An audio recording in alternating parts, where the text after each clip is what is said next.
Okay, so let's take some of the conversations to the banking sector. Eronmosele Aziba, who is one of the investment analysts at Afrinvest, is joining us live from our studios at the Nigerian Stock Exchange. Eronmosele, good morning. Hope you had a very nice weekend.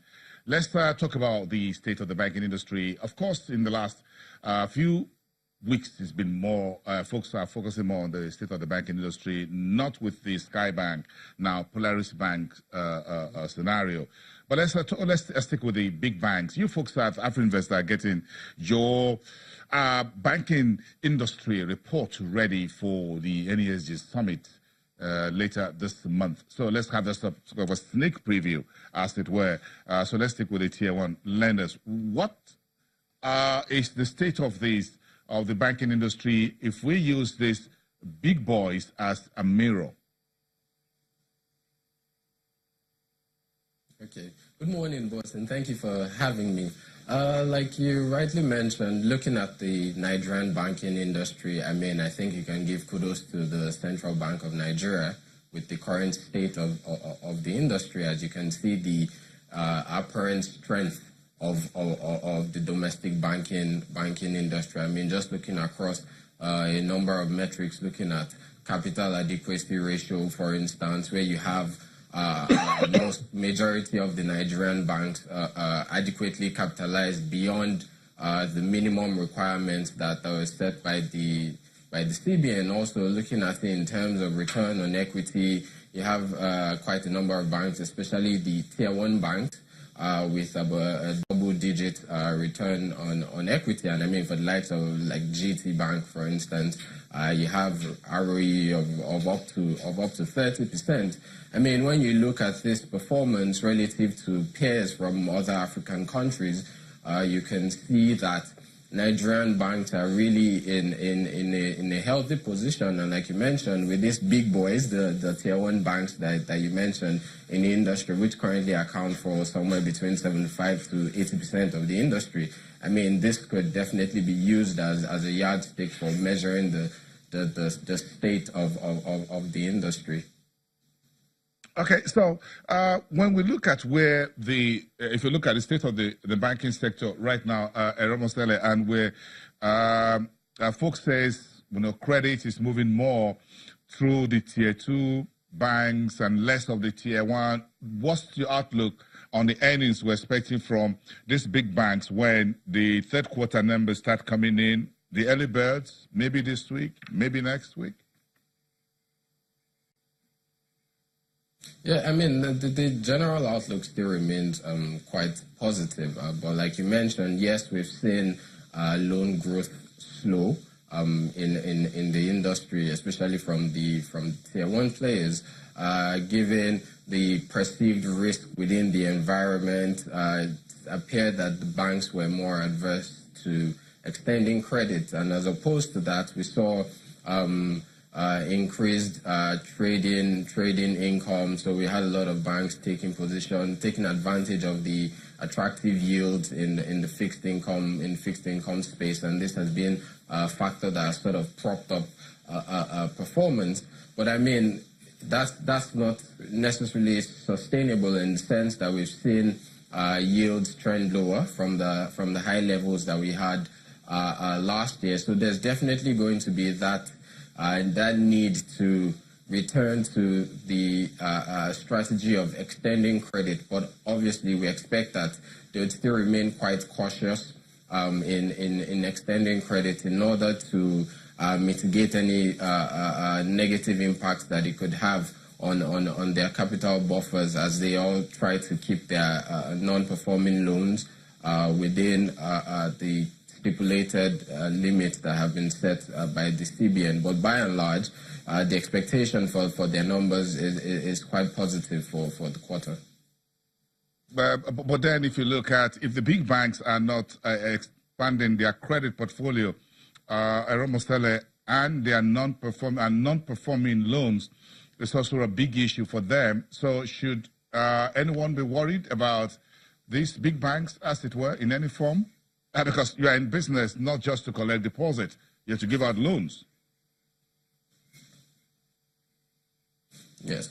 I mean, guidance from most of the banks following the release of their H1 2018 result from the various analyst conference calls that were held, guidance actually pointed towards increased credit growth in the second half of the year. So, I mean, we're still waiting on Q3 results to start to trickle in to see if this has actually been put into effect. But I mean, looking at the tier 2 players in the industry, for instance, we already started seeing some credit growth from tier 2 players in the industry. And like I mentioned, with the guidance that we're getting from the tier 1 banks following their release of H1 2018 results, improving conditions in the domestic economy as well could potentially spur banks to start to extend credit, because like I mentioned earlier, if in the past their results have been largely driven by increased trading income, higher interest from investment securities as well, considering the fact that yields have trended lower relative to last year, as banks try to maintain a steady and healthy pace of growth, there will definitely be that need to explore other opportunities, and that's where loan creation would definitely seem inevitable for the banks. Are there concerns about the state of the big banks in view of the current political cycle? Are you folks at Afrinvest looking at the political environment, what happens between the next elections, and what happens under the new administration or the continuity of the current one? Well, currently we don't necessarily believe it poses any significant threat to the performance of these banks. I mean, despite the tougher operating conditions that banks have experienced for the past 3 years, we've seen that, which was closely tied to the depressed performance of the economy. We've seen that the banks have remained resilient to still turn out positive results. I think the focus will be more on possible policy directions that could come from the CBN. But I mean, currently, we aren't expecting to see any shock waves hit the market in terms of current policy guiding activities in the banking space. I mean, like I mentioned at the start of the interview, some of the steps that have been taken by the CBN have ensured that these banks are currently in a healthy position. I mean, the Basel II regulation for minimum CAR is about 8%. Here in Nigeria, we have about, the CBN has set about 10% for national banks. You have 15% for international banks as well, and then about 16% for the domestic systemically important banks.